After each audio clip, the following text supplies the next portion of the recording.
आज हम लोग केमिस्ट्री में जो है एक नया चैप्टर स्टार्ट करने जा रहे हैं जिसका नाम है पीरियोडिक क्लासिफिकेशन ऑफ एलिमेंट, जो कि हम लोग का एनसीईआरटी बुक में चैप्टर नंबर 3 में दिया हुआ है।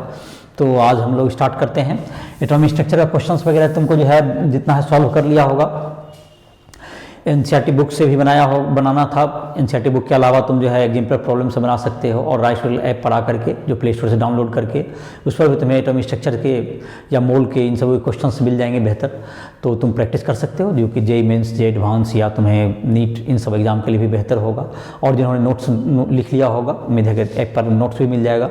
और जिसको पर्सनल न्यूमेरिकल वगैरह बनाने में या किसी कंसेप्ट को समझने में दिक्कत हो रहा है, उस ऐप पे हमसे पर्सनल कॉन्टैक्ट भी करने का जो नंबर दिया हुआ है उससे हमसे संपर्क भी कर सकते हो। तो इसी के साथ आज स्टार्ट कर रहे हैं हम लोग का नया चैप्टर, इसका नाम है पीरियोडिक क्लासिफिकेशन ऑफ एलिमेंट्स। तो हम लोग आज नया चैप्टर स्टार्ट करें जिसका नाम हो गया periodic classification of elements. Periodic classification of elements. तो एलिमेंट जो है तुम्हारा करीब करीब अभी जो नॉन एलिमेंट हैं लगभग 118 एलिमेंट अभी तक डिस्कवर हो चुके हैं। डिस्कवर या इन्वेंट जो भी दोनों मिला करके, कुछ मैन मेड हैं इसमें और कुछ जो नेचर में पाए जाते हैं, जो नेचुरल है। तो दोनों है जो नेचर में पाए जाते हैं उसको डिस्कवर किया गया, और जो कुछ मैन मेड है जिसको आप इन्वेंशन कर सकते हैं।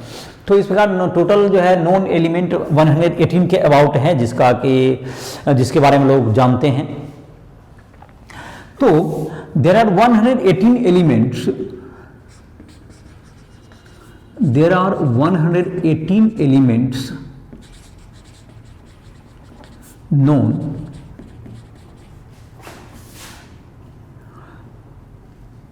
तो 118 एलिमेंट्स जो है हम लोग का ज्ञात हैं। तो इन सबों का स्टडी करना, इनके कंपाउंड्स कैसे होंगे, ये किस प्रकार का प्रॉपर्टी रखेगा, सभी का सेपरेटली स्टडी करना काफ़ी कठिन है। और जबकि कम एलिमेंट थे उस समय भी ये माना जा रहा था कि जब स्टडी करना है तो एक तरह के प्रॉपर्टी वाले एलिमेंट को क्या कर दिया जाए, एक ग्रुप में रखा जाए, जिससे कि उसको क्लासिफाई करके हम लोग क्या कर सकें, उसको आसानी से हम लोग क्या कर सकें, उसका स्टडी कर सकें। तो to study the properties and their compounds, to study the properties of elements and their compounds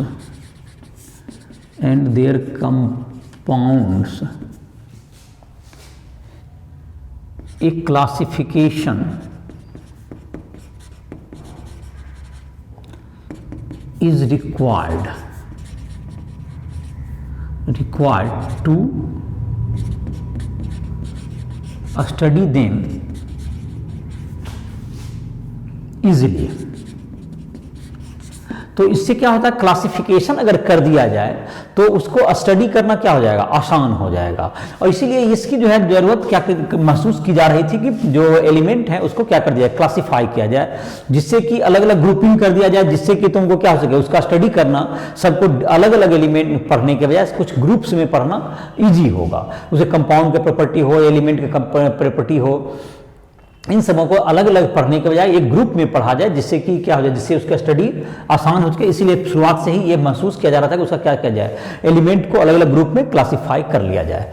तो इसको क्लासिफाई करने का जो तुम्हारा जो सबसे पहला जो जाता है, जिस पर कि सब लोगों का ध्यान पड़ा, जिसमें कि डोबरनियर नाम के थे, डोबरनियर ट्राइड्स। तो डोबरनियर नाम के जो साइंटिस्ट थे उन्होंने क्या किया, ये जो तुम्हारे थे, इन्होंने 3 के ग्रुप में क्या करने का कोशिश किया, एलिमेंट को अरेंज करने का कोशिश किया। जैसे कि जिसका डोबरनियर ट्राइड्स में 3 का ग्रुप है, जैसे लिथियम, 3 ग्रुप इन्होंने बनाया भी था, lithium, sodium, potassium, calcium, strontium और बेरियम, कैल्शियम, स्ट्रोंशियम और बेरियम। और ये बनाया था क्लोरीन, ब्रोमीन और आयोडीन। तो ये जो तुम्हारा देखा गया, ये 3 ग्रुप में इन्होंने बांटा, मतलब 9 एलिमेंट को ये क्लासिफाई इन्होंने किया। तो बीच वाला जो इसका एटॉमिक वेट होता था, average atomic weight of first and third. First और थर्ड का जो है एवरेज एटॉमिक वेट भी इसका होता था और इसके प्रॉपर्टी भी मिलते थे। तो एवरेज एटॉमिक वेट के बराबर था, पहला प्लस तीसरा का एटॉमिक वेट जोड़ देंगे तो दूसरा के बराबर आ जाता था। तो इस प्रकार से इन्होंने 9 एलिमेंट को क्या किया, क्लासिफाई किया, जिसको हम लोग डोबरनियर ट्राइड्स के रूप में जानते हैं। इसके बाद एक साइंटिस्ट है जिन्होंने सर्कुलर में बनाया था, इसके सर्कुलर में क्या किया, एलिमेंट को क्लासिफाई करने का कोशिश किया, जिस पर कि बहुत ज्यादा ध्यान लोगों का नहीं गया। तो एक दूसरा जो प्रयास, उसके बाद का जो प्रयास था, जिसका कि तुम्हें, जिसके बारे में जो चर्चा की जा सकती है, जिसका नाम है Newland octet rule. Newland octet rule, Newland octet rule. इन्होंने कहा, न्यूलैंड ने कहा कि 8 के अंतराल के बाद ऑक्टेव रूल। तो 8 के अंतराल के बाद न्यूलैंड का कौन सा रूल हो गया तुम्हारा, ऑक्टेव, न्यूलैंड ऑक्टेव रूल। तो न्यूलैंड का कहना था कि 8 के अंतराल के बाद क्या करता है, एलिमेंट के प्रॉपर्टी रिपीट करते हैं आफ्टर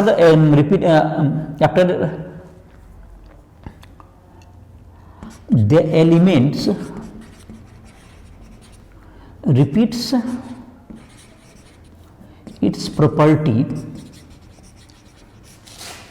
after gap of 8। तो 8 के अंतराल के बाद ये अपने प्रॉपर्टी को क्या करते हैं, रिपीट करते हैं 8 के अंतराल के बाद। तो इसके आधार पर इन्होंने बहुत से एलिमेंट को क्लासिफाई किया, जिसका कि नाम मैं लिख देता हूं यहां पर। जैसे तुम्हारा है लिथियम, यहां पर हो गया बोरोन, कार्बन, नाइट्रोजन, ऑक्सीजन, और फिर फ्लोरीन आ गया तुम्हारा। तो बोरोन के बाद तुम्हारा आ गया बोरोन, कार्बन, नाइट्रोजन, और ये तुम्हारा क्या हो गया, फ्लोरीन तक गया तुम्हारा ये बोरोन, कार्बन, नाइट्रोजन, और इन सबों का और इन्होंने स्टडी किया। तो अब जो तुम्हारा बोरोन के नीचे कौन सा आ गया तुम्हारा, बोरोन था तुम्हारा लिथियम, लिथियम के नीचे आ गया तुम्हें सोडियम, इसके नीचे क्या आ गया तुम्हारा, सोडियम आ गया। उसके बाद था बेरिलियम एक था, तो लिथियम के बाद, अच्छा यहां पर अरेंज कर देते हैं, लिथियम के बाद है बेरिलियम और लिथियम यहां कर दो, lithium, beryllium, boron, carbon, nitrogen, oxygen, fluorine. चलो तो यहां पर क्या होगा तुम्हारा, लिथियम के नीचे कौन सा आ गया तुम्हें, सोडियम, लिथियम के नीचे आ गया तुम्हें ये सोडियम, सोडियम का के बाद आ गया तुम्हारा बेरिलियम, के नीचे आ गया तुम्हें मैग्नीशियम, ये तुम्हारा आ गया मैग्नीशियम Mg, बोरोन के नीचे आ गया तुम्हें एल्यूमिनियम, ये रिपीट कर रहा है इसका, कार्बन के जैसा सिलिकॉन, फिर नाइट्रोजन के जस्ट नीचे आ गया फास्फोरस, ऑक्सीजन के नीचे सल्फर, और फ्लोरीन के नीचे क्लोरीन, इसका प्रॉपर्टी मैच कर गया। और ये तुम्हारा इसके बाद जो है तुम्हारा सोडियम के बाद आ गया तुम्हें, ये तुम्हारा आ गया पोटेशियम, सोडियम के बाद आ गया तुम्हें पोटेशियम आ गया, और इसके नीचे कैल्शियम। तो इतना तक एलिमेंट को इन्होंने क्लासिफाई किया। इसके बाद जो एलिमेंट थे जैसे तुम्हारा, तो जो कि तुम्हारा याद भी किया होगा तुमको एलिमेंट, तो lithium, beryllium, boron, carbon, nitrogen, oxygen, fluorine. और उसके बाद फ्लोरीन के नीचे क्या आ गया तुम्हारा, फ्लोरीन के बाद जो उस समय जो नोबल गैस जो नियोन थे उसकी डिस्कवरी नहीं हुई थी, तो नियोन और आर्गन, इसकी तो इसको यहाँ पे गैप छोड़ दिया गया है। देर आफ्टर तुम्हारा क्या आ गया, डायरेक्ट यहाँ पे सोडियम, नियोन को के बाद तुम्हारा था सोडियम, फिर क्या आ गया तुम्हें मैग्नीशियम, फिर aluminium, silicon, phosphorus, sulphur, chlorine, उसके बाद पोटेशियम एंड कैल्शियम। तो ये 20 तक के जो थे एटॉमिक नंबर तक, एटॉमिक मास के आधार पर इन्होंने क्या किया, इसको अरेंज किया, न्यूलैंड का ऑक्टेव रूल का है। ये जस्ट लाइक जैसे कि तुमको म्यूजिक में जैसे सारे गामा होता है प ध नि सा, तो 8वां जो स्वर होता है फिर से सेम होता है, लाइक वाइज ये भी क्या होता था, एलिमेंट को मैच करता, ऐसा किसका कहना था, न्यूलैंड का। लेकिन इसके आधार पर यह हुआ, तुमको इसको लिख सकते हो। इसके बाद क्या हुआ तुम्हें कि न्यूलैंड के रूल के आधार पर इसके बाद के जो एलिमेंट थे उन्हें इसमें क्लासिफाई नहीं किया जा सका। किस प्रॉपर्टी के आधार पर, ये जो तुमको ऑक्टेव रूल है, ऑक्टेव रूल में 8 के बाद जो है जो आगे आने वाले एलिमेंट थे उसके प्रॉपर्टी 8 के अंतराल पर मैच नहीं कर रहे थे। तो इस समस्या को दूर करने के लिए लूथर मेयर और मेंडलीफ ने लगभग एक ही टाइम में एक रूल बनाया और उसके आधार पर उन्होंने एक पीरियोडिक टेबल ही बना दिया। तो मेंडलीफ के, जो कि मैंने कहा कि लूथर मेयर और मेंडलीफ ने एक ही समय में लगभग तुमको अलग अलग काम करके उन्होंने एलिमेंट को क्लासिफाई किया और उनका वर्क बहुत हद तक सिमिलर भी था। लेकिन मेंडलीफ का पीरियोडिक टेबल जो है, मेंडलीफ ने जो पहले क्लासिफाई किया, मेंडलीफ का जो टेबल है, दोनों ने अपने अपने प्रयास से क्या किया, पीरियोडिक टेबल बनाया, लूथर मेयर और मेंडलीफ नाम के साइंटिस्ट ने। तो लेकिन जो है तुमको मेंडलीफ की जो पीरियोडिक टेबल थी वह पहले पब्लिश हुई। तो जो पीरियोडिक टेबल बनाने का जो पहला जो कि क्रेडिट दिया गया वो मेंडलीफ को ही दिया गया। तो मेंडलीफ का ही हम लोग लॉ के रूप में पढ़ते हैं। लेकिन लूथर मेयर ने भी इस काम को अपने सेपरेटली अलग से किया था। तो हम लोग लिखते हैं Mendeleev periodic law, Mendeleev periodic law, Mendeleev's periodic law. The physical and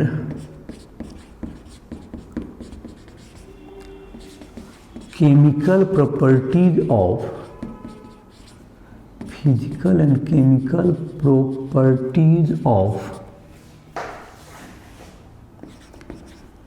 an element is periodic function of their atomic mass। ये लॉ उन्होंने दिया मेंडलीफ ने, और इस लॉ के आधार पर according to this law, this Mendeleev periodic law, तो ये क्या हो, मैं जैसे कि ये न्यूलैंड से किस प्रकार ये अलग है। न्यूलैंड ने कहा था कि 8 के अंतराल पर ही रिपीट करते हैं, ये कहा कि पीरियोडिकली रिपीट करेंगे। वो जो इंटरवल होगा इट इज नॉट नेसेसरीली कि वो 8 ही हो। तो 8 के इंटरवल पर जरूरी नहीं है, बल्कि इस इंटरवल को क्या कर जाए, उन्होंने कहा कि पीरियोडिकली आप कुछ देर कुछ रिपीट करें, कुछ 8 के बाद रिपीट करें, कुछ 18 के बाद करें, कुछ 32 के बाद रिपीट करेंगे। इस तरह से क्या किया उन्होंने, इसको एक कोई बाउंडेड नहीं रखा 8 के बाद ही, बल्कि उन्होंने कहा कि periodic function of the atomic mass, atomic mass के आधार पर चेंज करेंगे, लेकिन वो इंटरवल कितना होगा इसको उन्होंने एग्जैक्टली 8 नहीं किया। और इससे होगा कि वो अधिक से अधिक एलिमेंट को क्या कर सके, क्लासिफाई कर सके।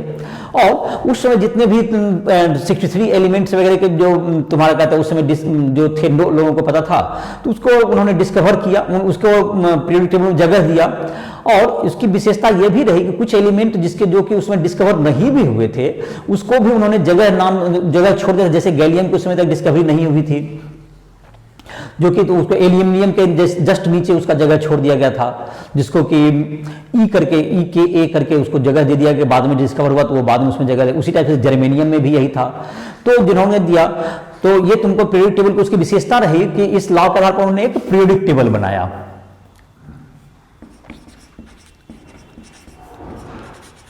Mendeleev prepared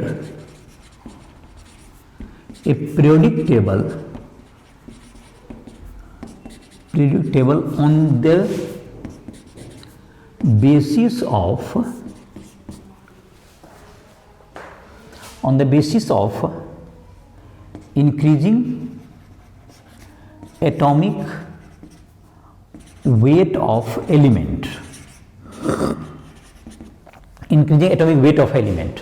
तो ये जो तुम्हारा लॉ दिया कि एटॉमिक वेट का फंक्शन था, इसके आधार पर क्या बनाया, पीरियोडिक टेबल बनाया। इसमें जो तुम्हारा कुछ जो रहे जो कि एलिमेंट का, इसमें सभी एलिमेंट को जगह दिया गया और पहली बार ये पीरियोडिक टेबल बना, इसलिए क्रेडिट पहला पीरियोडिक टेबल बनाने का मेंडलीफ को ही गया। और इसमें इन्होंने डायरेक्टली सभी एलिमेंट को क्या किया, अपने उन्होंने कि कुछ ग्रुप्स में बांटे। जो पीरियड कहा गया, उन्होंने पीरियड हुआ तुम्हारा हॉरिजॉन्टल रो को क्या कहा गया, पीरियड कहा गया। और ग्रुप हो गया तुम्हारे वर्टिकल कॉलम को क्या कहा गया, ग्रुप्स कहा गया।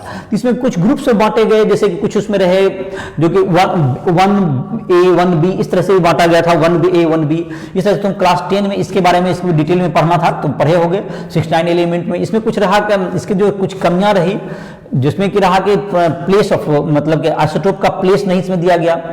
आइसोटोप जो होते हैं एटॉमिक मास में अलग अलग होते हैं, लेकिन उसको एक ही जगह दिया गया, तो प्लेस ऑफ आइसोटोप इसमें नहीं दिया जा सका। दूसरा था कि कुछ एलिमेंट जिसका एटॉमिक वेट ज्यादा था उसको भी पहले जगह दे दिया गया, जैसे कि फॉर एग्जांपल टेल्यूरियम का एटॉमिक वेट कम है, टेल्यूरियम का एटॉमिक वेट आयोडीन से ज्यादा था, लेकिन उसको जगह क्या किया गया, पहले आयोडीन को, मतलब आयोडीन टेल्यूरियम का ज्यादा था तो टेल्यूरियम को बाद में होना चाहिए एटॉमिक वेट के आधार पर सजाया गया था, लेकिन उसको जो है तुमको क्या किया गया था, 6b में दिया गया था टेल्यूरियम को, और 7b में दिया गया था, 6a में दिया गया था टेल्यूरियम को, और 7a में दिया गया था आयोडीन को जगह, जबकि आयोडीन के जो एटॉमिक मास थे वो क्या थे, कम थे टेल्यूरियम से।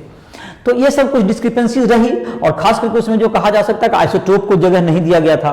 आइसोटोप के मास अलग अलग होते हैं, जैसे कार्बन के 16 है, 14 और 12 दो मेन आइसोटोप हैं, तो उनको जगह क्या नहीं किया गया था, उसका कार्बन के 12, 13, 14 सारे आइसोटोप होते हैं, तो उनको जगह सिर्फ एक ही जगह मिला था।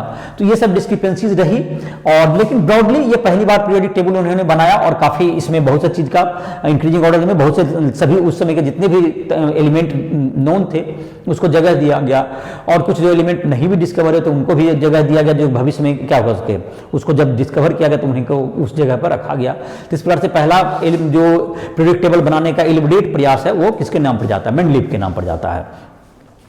लेकिन ये तुम्हारा तो इसके आधार पर पीरियोडिक टेबल, जिसका पीरियोडिक टेबल को तुमको तुम्हारे एनसीईआरटी बुक में भी दिया हो, उसे देख भी सकते हो, क्लास 10 में पढ़ा भी होगा। तो हम लोग जो कि हैं, अब हम लोग को जो इस क्लास 11 में हम लोग का जो इंफेसिस होगा वो मॉडर्न पीरियोडिक टेबल पर होगा, जिसके बारे में हम लोग भी पढ़ेंगे, modern periodic law. Modern periodic law देने का श्रेय जाता है मोशले को।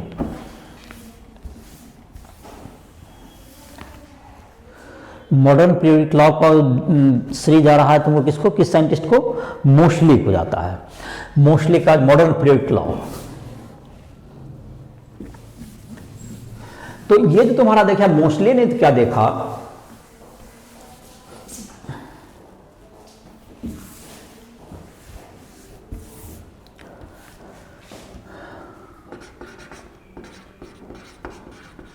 मोशले पीरियोडिक लॉ,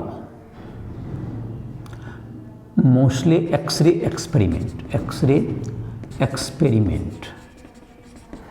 मोशले ने क्या किया, मोशले तुमको क्या करता था, एक मेटल का, यहां पे मेटल का क्रिस्टल लिया, इस पर fast moving electrons, fast moving electrons, fast moving electron से इस पर बम्बार्ड किया गया। इस पर क्या किया गया, मेटल क्रिस्टल पर, ये मेटल क्रिस्टल है, ये कौन सा है, मेटल क्रिस्टल।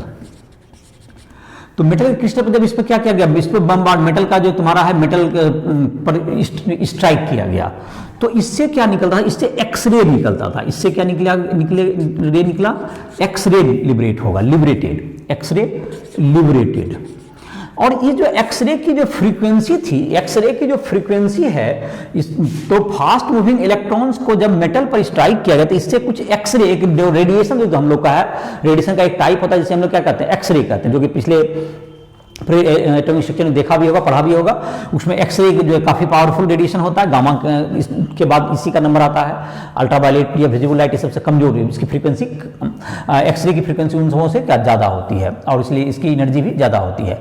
तो मोशले ने इस अपने एक्सपेरिमेंट में पाया कि इसकी जो frequency of X-ray, the frequency of X-ray, X-ray varies with atomic number of the element, element के एटॉमिक नंबर पर वैरी कर रहा है, ना कि atomic, rather than atomic mass, rather than atomic weight, atomic weight. Atomic weight के बजाय किस पर वैरी कर रहे थे, किसके आधार पर वैरी कर रहे थे, और उसका उन्होंने रिजल्ट दिया था, उसका इक्वेशन है root under nu is equal to A into Z minus B. A और बी कांस्टेंट है, जेड है ये एटॉमिक नंबर, एटॉमिक नंबर, और रूट एंड फ्रीक्वेंसी ऑफ, ये nu is frequency of X-ray, ये एक्सरे की फ्रीक्वेंसी हो गई। एक्सरे के, और ए और बी यहाँ कांस्टेंट है, जिसका कि तुमको जो ग्राफ भी देखें तो इस ढंग से ग्राफ भी बनाया जा सकता है इसका, ये ले सकते हैं हम लोग।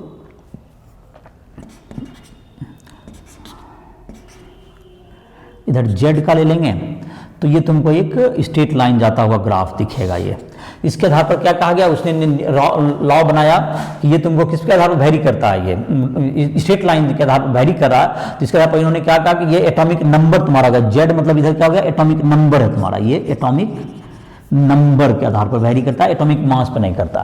तो इसके आधार पर उन्होंने कहा कि एटॉमिक वेट या एटॉमिक मास जो है वो फंडामेंटल प्रॉपर्टी नहीं होता एलिमेंट का, बल्कि atomic number is the main fundamental property. और इसके आधार पर उन्होंने मॉडर्न पीरियोडिक लॉ दिया। मोस्टले ने कहा कि मॉडर्न पीरियोडिक लॉ में ये कहा, मॉडर्न पीरियोडिक लॉ दिया, ये कहा कि जब प्रॉपर्टी, जब ये जो तुम्हारा इसका जो एटम का जो उन्होंने कहा कि एटम का जो मेन प्रॉपर्टी है वो एटॉमिक मास ना होकर के एटॉमिक नंबर है। तो इसके आधार पर उन्होंने कहा the periodic function, the physical and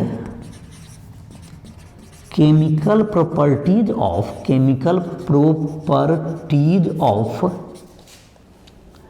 an element is periodic function of their atomic number। तो ये जो पीरियोडिक फंक्शन किसके होते हैं, एटॉमिक नंबर के होते हैं, ना कि एटॉमिक वेट के। जो मॉडर्न पीरियोडिक लॉ में तुम्हें क्या कहा गया, the physical and chemical properties of an element is the periodic function of their atomic number. Atomic number के पीरियोडिक फंक्शन है, ना कि एटॉमिक मास के, जो कि मॉडर्न। इस लॉ को चेंज करने के बाद तुमको क्या किया, उन्होंने एक मॉडर्न पीरियोडिक टेबल बनाया, जो इस लॉ के आधार पर long form of periodic table जो अभी का है मॉडर्न पीरियोडिक टेबल, वो उसका क्या किया गया, प्रिपरेशन किया गया। तो इसको नोट कर सकते हो, उसको मिटा रहे हैं। तो एक एक्सरे एक्सपेरिमेंट के आधार पर क्या हुआ कि फ्रीक्वेंसी जो एक्सरे की थी वो एटॉमिक नंबर पर वेरी करती थी, और इसके आधार पर मोस्टली ने क्या दिया, मॉडर्न पीरियोडिक लॉ ये दिया कि एटॉमिक नंबर के आधार पर वेरी करता है, ना कि एटॉमिक मास पर। और इसके आधार पर उन्होंने अभी का जो present form of periodic table है वो इसी पर बेस्ड है। मॉडर्न पीरियोडिक टेबल, जिसको हम लोग कहते हैं long form of periodic table भी कहते हैं, वो मोस्टली के एटॉमिक नंबर के आधार पर क्या किया गया है, बनाया गया है।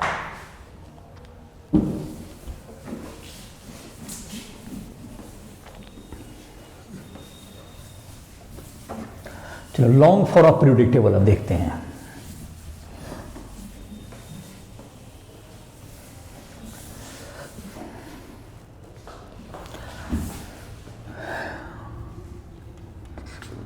Long form of periodic table, long form of periodic table, modern periodic table जिसको कह सकते हैं। तो ये तो बेस्ड ऑन किस पर है, ये based on mostly law, that is atomic number पे आधारित है। It is based on atomic number, और जो मेंडलीफ का था वो किस पर बेस्ड था, एटॉमिक मास पर। ये तुम्हारा डिफरेंस हो गया। मॉडर्न पीरियोडिक लॉ यही बनाया मोस्टली के आधार पर, मोस्टली के आधार पर बना, मोस्टली के रूल्स के जो आधार पर ये बना हुआ पीरियोडिक टेबल है। इसमें पीरियड जो है तुम्हारा, जो कि हॉरिजॉन्टल कॉलम है, इसमें 7 पीरियड हैं। There are 7 periods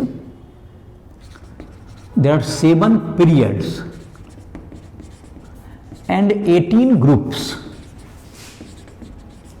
groups in modern periodic table, तो इसमें 7 तुमको क्या है, ग्रुप 7 पीरियड हैं और 18 ग्रुप्स हैं। 7 पीरियड एंड 18 ग्रुप्स हैं यहाँ पर। ग्रुप का मतलब वर्टिकल कॉलम हो गया तुम्हें, ग्रुप पीरियड का मतलब हो गया क्या चीज, हॉरिजॉन्टल रो, और ग्रुप का मतलब हो गया तुम्हें, ग्रुप कौन सा हो गया तुम्हें, ग्रुप हो गया तुम्हें, देयर आर 7 पीरियड्स हो गए, 7 पीरियड हैं और 18 ग्रुप्स हो गए। तो ग्रुप्स में जो पीरियड हो गए horizontal row and 18 groups, that is ये वर्टिकल कॉलम, तो 18 है। तो जो 7 पीरियड हैं, पहले उसके पीरियड की चर्चा करते हैं, देखते हैं कुछ पीरियड का नाम देखते हैं। तो फर्स्ट पीरियड में तुम्हारे हैं फर्स्ट पीरियड जो सबसे छोटा है, जिसमें दो एलिमेंट को रखा गया, हाइड्रोजन और हीलियम, ये दो एलिमेंट है, 2 एलिमेंट्स इसमें है, 2 एलिमेंट्स हैं। सेकेंड पीरियड में देखते हैं, इसमें जो है 8 एलिमेंट को जगह दिया गया है, जो लिथियम है, beryllium, boron, carbon, nitrogen, oxygen, fluorine, 8 elements इसमें किसमें जगह पाए हुए हैं, 8 एलिमेंट तुम्हारा इसमें हो गया, ऑक्सीजन, फ्लोरीन और नियोन यहाँ पर लिखा नहीं गया, इसको लिख दीजिए। फ्लोरीन के बाद कौन सा हो गया, नियोन। फ्लोरीन के बाद नियोन, कितने एलिमेंट, 8 एलिमेंट्स। अब क्या थर्ड पीरियड आते हैं, थर्ड पीरियड, इसमें भी 8 एलिमेंट हैं। जाहिर है कि कौन सा हो गया तुम्हें, सोडियम, इसमें जो 8 एलिमेंट हैं वो है तुम्हें लिथियम के बाद तुम्हारा, जैसे लिथियम हो गया उसमें, इसमें थर्ड में कौन सा हो गया तुम्हें, लिथियम के नीचे क्या होगा तुम्हारा, सोडियम हो गया, सोडियम है, यहाँ पर मैग्नीशियम हो गया, बोरोन के नीचे एल्यूमिनियम हो गया, कार्बन के नीचे सिलिकॉन, नाइट्रोजन के नीचे फास्फोरस, ऑक्सीजन के नीचे सल्फर, फ्लोरीन के नीचे क्लोरीन, नियोन के नीचे आर्गन। ये भी 8 एलिमेंट हो गए, 8 एलिमेंट्स हो गए। अब पीरियड जो तुम्हारा है 4, पीरियड 4, इसमें 18 एलिमेंट्स हैं। पीरियड 4 में 18 एलिमेंट्स हो गए, तो ये तो तुम्हारा हो गया, ये दोनों तो खैर ठीक है। अब ये इसके नीचे ये तो खैर बराबर, तो 18 एलिमेंट को लिखना पड़ेगा। 18 एलिमेंट को मैं इसमें तुमको एलसीएम, यहाँ तक तो ठीक है। इसका 8 यहाँ पर दूसरा जब शुरू होता है, यहाँ पर फिर अलग से भरा गया है, तो इसमें टोटल 18 एलिमेंट है। मैं नाम बोल देता हूँ, सबका नाम यहाँ पर सही लिखने के बजाय मैं इसका अलग से लिख देता हूँ। 18 एलिमेंट्स, इसमें कितने एलिमेंट है, टोटल 18। ये कहाँ तक जाएंगे, ये क्रिप्टन तक जाता है, ये क्रिप्टन 36 तक जाएगा, 18 एलिमेंट। इसको अलग से नाम लिख दे रहे हैं। इसको देखो 18 एलिमेंट कौन कौन है, 18 एलिमेंट का नाम लिख देते हैं यहाँ पर। तो तुम्हारा है सोडियम के बाद पोटेशियम था, इसका potassium, calcium, scandium, titanium, vanadium, chromium, manganese, iron, cobalt, nickel, copper, जेडन, zinc, gallium, germanium, arsenic, selenium, bromine और क्रिप्टन। 36 तक याद कर सकते हो इसको, मतलब 19 to 36। ये कौन सा पीरियड है, ये 4th period, it is 4th period element हो गया। तो इसको यहां तक याद करोगे, 4th पीरियड का एलिमेंट है। कहां पर खत्म हो रहा है, क्रिप्टन पे, 4th पीरियड। ये 4th period, 18 elements, 4th period 18 elements 4th period का। तो इसको फिर से मैं एक बार रिपीट कर देता हूं, कौन कौन एलिमेंट है यहां पर, जो कि इसका एटॉमिक नंबर शुरू होता है कहां से, 19 से लेके 36 तक। 19 में मतलब पोटेशियम हो गया, 20 हो गया calcium, scandium 21, thereafter scandium के बाद टाइटेनियम, वेनेडियम, वेनेडियम के बाद chromium, manganese, iron, cobalt, nickel, copper, zinc, gallium, gallium का जर्मेनियम, आर्सेनिक, सेलेनियम। उसके बाद तुम्हारा आ गया bromine, that is 35, and krypton that is 36 atomic number. तो इसके एटॉमिक, और इसके बाद तुम्हारा जो 5th पीरियड आता है उसमें भी तुम्हारा 18 एलिमेंट है। 5th पीरियड में भी 18 एलिमेंट हैं। 5th पीरियड में भी कितने एलिमेंट हैं, 18 एलिमेंट हैं। 5th पीरियड में भी 18 एलिमेंट ही हैं। तो उसमें जहाँ तक है तुम्हारा, इसका तुम्हारा जहाँ तक हो गया, इसके नीचे एलिमेंट लिखेंगे तो उसका भी नाम लिखा जा सकता है 18 एलिमेंट के। तो 5th पीरियड में भी मैं इसको मेंशन करता हूँ, 5th period 18 element. 6th period में 32 एलिमेंट। 7th पीरियड अब ये फुलफिल हो ही चुका है लगभग, ये 118 तक जाएगा तो 32 एलिमेंट हो जाएंगे। पहले जो तुम्हारे बुक में इसको लिखा हुआ है कि कुछ हाफ भरा हुआ है, लेकिन अब लगभग ये पूरा भी भर चुका है। ये तो ये हो गया तुम्हारा। तो तुम्हारा जो है, अगर पीरियड का देखें, पीरियड वाइज सारे देखें एलिमेंट को, तो दो एलिमेंट हैं तुमको फर्स्ट पीरियड में, that is hydrogen and helium. Second period में तुम्हें कितने हैं, 8 एलिमेंट हैं, that is from lithium to neon, that is 3 to 10, 8 element. और fourth period that is sodium to, sodium से लेके आर्गन तक 18 जो नंबर है तुम्हारा 8 एलिमेंट हुए। फिफ्थ पीरियड में 18 element, that is starting from potassium and and eight krypton 36। Thereafter जो तुम्हारा जो नेक्स्ट पीरियड है तुम्हारा, दैट इज जो फिफ्थ पीरियड है तुम्हारा, उसमें भी 18 एलिमेंट्स ही हैं, जो स्टार्ट होता है तुम्हारा कहाँ से, 37 से। 37 हो गया तुम्हारा रुबिडियम, रुबिडियम से स्टार्ट होगा। रुबिडियम के बाद तुम्हारा आ जाएगा स्ट्रॉन्सियम, फिर तुम्हें आ जाता है इट्रियम, जर्कोनियम, जर्कोनियम के बाद तुम्हारा नियोबियम, नियोबियम के बाद तुम्हारा आ जाता है मोलिब्डेनम, मोलिब्डेनम के बाद टेक्नीटियम, रुथेनियम, देयरआफ्टर रोहेडियम, पैलेडियम, पैलेडियम आ गया तुम्हारा, दैट इज उसका सिल्वर, सिल्वर के बाद कैडमियम, तो ये तुम्हारा क्या हो गया कैडमियम। उसके बाद तुम्हारा आ गया ये तुम्हारा कैडमियम के बाद तुम्हारा आ जाएगा अब तुम्हारा बोरोन वाला ग्रुप आ गया तुम्हारा, जिसमें इंडियम आ जाएगा। इस तरह से तुम्हारा क्या है वहां तक जाएगा, जेनोन तक जाएगा।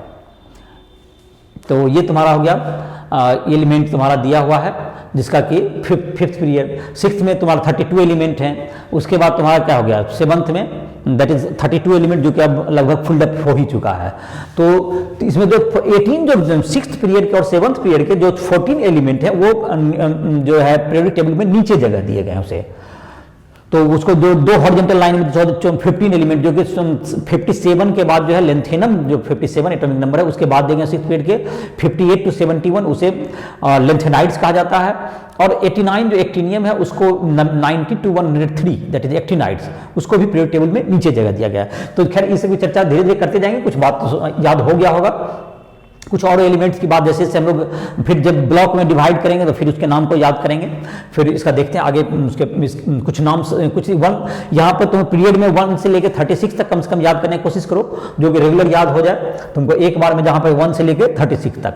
हाइड्रोजन, हीलियम, लिथियम, तुम्हारा जितना है यहाँ से लेकर 36 तक याद करो। जैसा मैंने कहा, अभी बहुत बार रिपीट भी मैंने किया, इसको रिपीट करके याद कर सकते हो।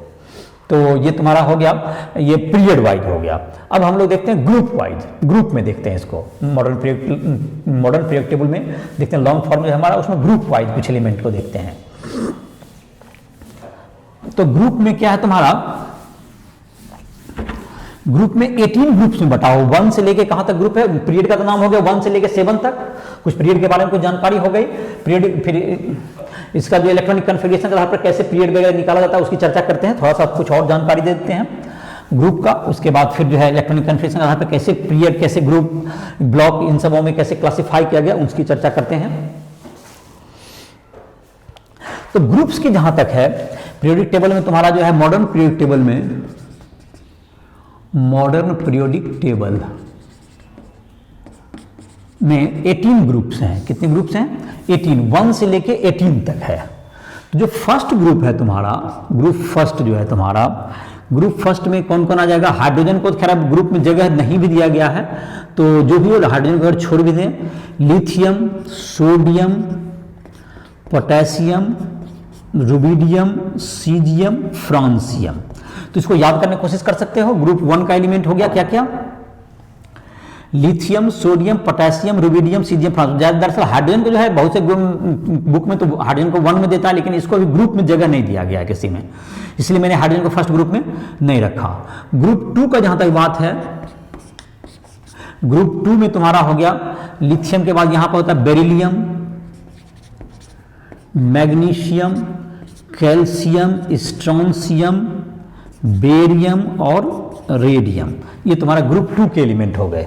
फिर से मैं इसे ग्रुप 1 को रिपीट करता हूं, तुम याद करोगे इसी ढंग से। Lithium, sodium, potassium, rubidium, caesium, francium. इसको 5-10 बार बोलो, अपने याद हो जाएगा। फिर से मैं बोलता हूं एक बार, फिर से रिपीट तुम कोशिश करो अपने से याद करने का। Lithium, sodium, potassium, rubidium, caesium, francium. इतना तेजी से बोलने की कोशिश करो, याद हो जाएगा। शॉर्टकट याद करने की कोई जरूरत नहीं है, इसी से याद हो जाएगा। ग्रुप 2 का, ग्रुप 2 के एलिमेंट को ही मैं रिपीट करता हूं, beryllium, magnesium, calcium, strontium, barium, radium. तुम बार बार बोलने की कोशिश करोगे, मेरे साथ बोलो, बार बार रिपीट करके, वीडियो को रोक कर रिपीट करके फिर से सुन सकते हो नाम को। Beryllium, magnesium, calcium, strontium, barium, radium, इसको याद करो, तुम्हें याद हो जाएगा ये। तो ये तुम्हारा 2 ग्रुप हो गया।